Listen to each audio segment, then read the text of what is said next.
नमस्कार, स्वागत है आपका और मैं हूं आपके साथ लता। बड़ी खबर आपको बता रहे हैं जो है एंटीलिया केस में अब सामने आया प्रदीप शर्मा कनेक्शन। परमवीर सिंह के बाद अब पूर्व एनकाउंटर स्पेशलिस्ट प्रदीप शर्मा से एनआईए कर रही पूछताछ। जी हां, आपको बता दें परमवीर सिंह के केस को लेकर प्रदीप शर्मा से एनआईए लगातार पूछताछ कर रही है। और आपको ये भी बताते चले कि 2004 में प्रदीप शर्मा के अंडर में ही वाजे काम करते थे। और वहीं पुलिस कमिश्नर के विस्फोटक लेटर से भी कई अहम खुलासे हुए हैं, जिसमें अब जांच के घेरे में परमवीर वाजे लिंक अब सबके सामने आ गया है। तो जी हां, जिस तरीके से जैसे जैसे केस आगे बढ़ रहा है वैसे वैसे इस साजिश में शामिल तमाम धुंधले चेहरे अब सामने आ रहे हैं। और इसी कड़ी में अब प्रदीप शर्मा का नाम भी सबके सामने आया है, जो कि पूर्व एनकाउंटर स्पेशलिस्ट भी रह चुके हैं। और प्रदीप शर्मा को बुलाना साफ तौर पर यह बताता है कि एंटीलिया केस सिर्फ वाजे और परमवीर तक ही सीमित नहीं, बल्कि कई बड़े अधिकारियों के नाम इसमें शामिल हैं। जी हां, आपको बता दें प्रदीप शर्मा पिछले विधानसभा चुनाव में शिवसेना की टिकट पर चुनाव लड़ चुके थे और भारी हार उन्हें मिली थी। और उनके पास 36 करोड़ की घोषित संपत्ति थी और वो सचिन वाजे के बॉस थे। और वो भी एक फर्जी मुठभेड़ मामले में जेल गए थे। और ये वही शख्स है जिसके घर के पास बंसूक हेरोइन की आखिरी लोकेशन मिली थी। तो साफ तौर पर बड़ा खुलासा एंटीलिया केस को लेकर जिस तरीके से लगातार एनआईए परमवीर सिंह से पूछताछ कर रही है। आपको बता दें परमवीर सिंह से पूछताछ के बाद एनआईए ने प्रदीप शर्मा से पूछताछ की, क्योंकि आपको बताते चले प्रदीप शर्मा वो शख्स है जिसके अंडर में सचिन वाजे काम कर रहा था। और 2004 के दौरान प्रदीप शर्मा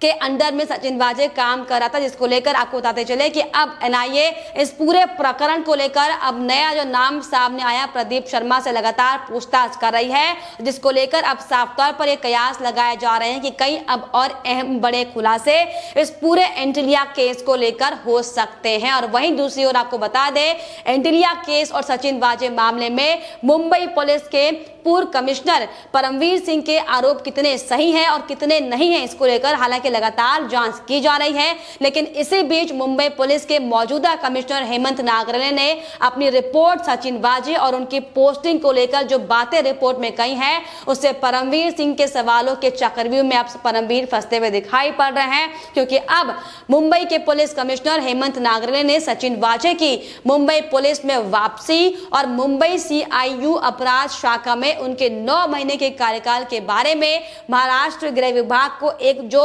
विस्फोटक रिपोर्ट सौंपी है, जिसमें 5 पन्नों की इस रिपोर्ट में पूर्व पुलिस कमिश्नर परमवीर सिंह पर सचिन वाजे को शह देने का आरोप सरासर लगाया है। आपको बता दें इस रिपोर्ट में कई अहम खुलासे हुए हैं। साफ तौर पर कमिश्नर हेमंत ने अपनी रिपोर्ट में यह कहा है कि सचिन वाजे की बहाली परमवीर सिंह के निर्देशों पर हुई थी और वाजे उन्हें सीधे रिपोर्ट किया करता था। मुंबई के पुलिस आयुक्त हेमंत नागरले ने सचिन वाजे की बहाली और क्राइम ब्रांच की मुंबई सीआईयू में उनके 9 महीने के कार्यकाल के बारे में जो रिपोर्ट सौंपी है, वाकई अब ये कई अहम राज खोलते हुआ दिखाई पड़ रहा है। क्योंकि साफ तौर पर रिपोर्ट में यह कहा गया है कि सचिन वाजे तत्कालीन पुलिस आयुक्त परमवीर सिंह के मौखिक निर्देशों के बाद क्राइम इंटेलिजेंस यूनिट में तैनात किए गए थे। और वाजे कई अन्य अधिकारियों को दरकिनार करते हुए सीधे परमवीर सिंह को रिपोर्ट कर रहे थे। तो कई तरीके से जो खुलासे लगातार हो रहे हैं, उसके बाद जो अब एक बड़ा खुलासा हुआ है, साफ तौर पर यह दिखाता है कि कैसे इन तमाम आला अधिकारियों के मिली भगत से 60 गार्ड से लगातार उगाही का काम और जिस तरीके से अवैध तरीके से तमाम करोड़ों के घोटाले अब तक महाराष्ट्र में किए जा रहे थे। और साफ तौर पर यह कहा गया है कि वाजे की बहाली में भी परमवीर का ही दखल था। परमवीर के ही कहने पर वाजे की बहाली की गई थी। क्योंकि जिस तरीके से जो ऑर्डर कॉपी जो सामने आ रही है, ये साफ तौर पर बताती है कि कितने लोग इसमें मिले हुए हैं। क्योंकि साफ तौर पर आपको बताते चले कि नियुक्ति को लेकर एक बैठक करने की बात भी कही गई और इसमें पुलिस के कई बड़े अधिकारी इसमें शामिल थे। तो मुंबई पुलिस की रिपोर्ट जो दी गई थी, जिसमें साफ तौर पर एपीआई सचिन वाजे सीधे मुंबई पुलिस आयुक्त परमवीर सिंह के साथ काम कर रहा था, ये कहा गया है। और वाजे क्राइम ब्रांच के किसी भी बड़े अफसर को रिपोर्ट नहीं करता था। कहने के बावजूद भी वाजे सिर्फ और सिर्फ परमवीर को अपनी पूरी रिपोर्ट करता था। सीआईयू इंचार्ज की पोस्ट में एपीआई होने के बावजूद एपीआई सचिन वाजे को दी गई और ऐसा मुंबई पुलिस आयुक्त के मौखिक आदेश के बाद किया गया और इसको लेकर तत्कालीन ज्वाइंट सीपी ने इस पोस्टिंग का विरोध भी किया था। मुंबई पुलिस रिपोर्ट में इस बात का खास खुलासा किया गया है और तब के ज्वाइंट कमिश्नर क्राइम ने सचिन वाजे की सीआईयू में नियुक्ति का विरोध किया था, लेकिन मुंबई पुलिस आयुक्त के दबाव में उन्होंने वाजे की सीआईयू में नियुक्ति के आदेश पर ना चाहते हुए भी उन्हें सही किया। रिपोर्ट में यह भी साफ तौर पर कहा गया कि क्राइम ब्रांच में रिपोर्टिंग सिस्टम के तहत जांच अधिकारी यूनिट इंचार्ज को रिपोर्ट करता है, उसके बाद जांच अधिकारी के साथ यूनिट इंचार्ज एसीपी को फिर और उसके बाद डीसीपी को एडिशनल सीपी और फिर ज्वाइंट सीपी को देती है। लेकिन एपीआई सचिन वाजे इन सबको बाईपास करते हुए दरकिनार करते हुए सीधे मुंबई पुलिस आयुक्त को रिपोर्ट करता था और उन्हीं के निर्देशों पर लगातार काम करता आ रहा था कि किस पर कार्रवाई करनी है, कहां पर छापा मारना है, किसे गिरफ्तार करना है और किसे गवाह बनाना है। सब कुछ एक ही के निर्देशों पर वो काम कर रहा था। लेकिन आपको बताते चले कि सिर्फ परमवीर सिंह पर वाजे की बहाली का आरोप मटकर अब उद्धव सरकार बच नहीं सकती है, क्योंकि जाहिर तौर पर यह पहले भी कई बार सामने आ चुका है, कई बार खुलासे हुए हैं कि किस तरह से उद्धव ठाकरे के इंस्ट्रक्शन पर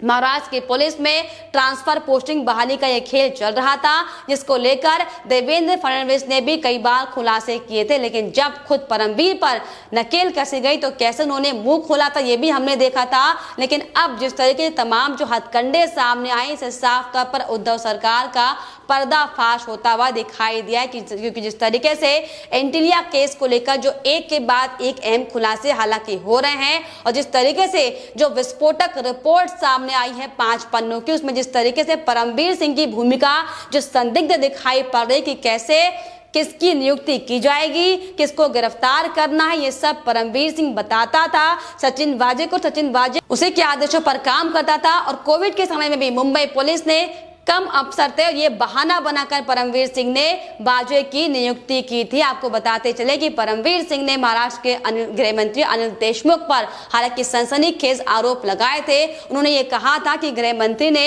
सचिन वाजे को 100 करोड़ रुपए की उगाही का टारगेट दिया था। लेकिन आपको बताते चले कि जिस तरीके से लगातार जो घटनाक्रम फिलहाल महाराष्ट्र में बना हुआ है और जिस तरीके से एक एक करके जो तमाम तथ्य सामने आ रहे हैं, हालांकि इसकी पूछताछ लगातार की जा रही है, लेकिन अब ऐसे में तमाम सवाल जो खड़े होते हैं वो ये कि आखिर कमिश्नर ऑफिस में गाड़ी क्यों खड़ी मिली थी और क्यों परमवीर को रिपोर्ट करता था वाजे, ऐसे तमाम सवाल अब सामने आ रहे हैं। लेकिन साफ तौर पर इसमें यह भी कहना लाजमी होगा कि जो एक दूसरे के ऊपर जो छिटाकशी करते हुए तमाम अधिकारी दिखाई पड़ रहे हैं, इस पूरे मामले में उन सब की भूमिका संदिग्ध दिखाई पड़ रही है। और अब जब एनआईए का छापा लगातार अलग अलग जगह पर पड़ रहा है और पूरी गंभीरता के साथ इस मामले में जब जांच की जा रही है, तो अब लगातार तमाम अधिकारी एक दूसरे पर छिटाकशी करते हुए दिखाई पड़ रहे हैं, जिसको लेकर अब रिपोर्ट में भी साफ तौर पर यह साबित हो चला है। तो साफ तौर पर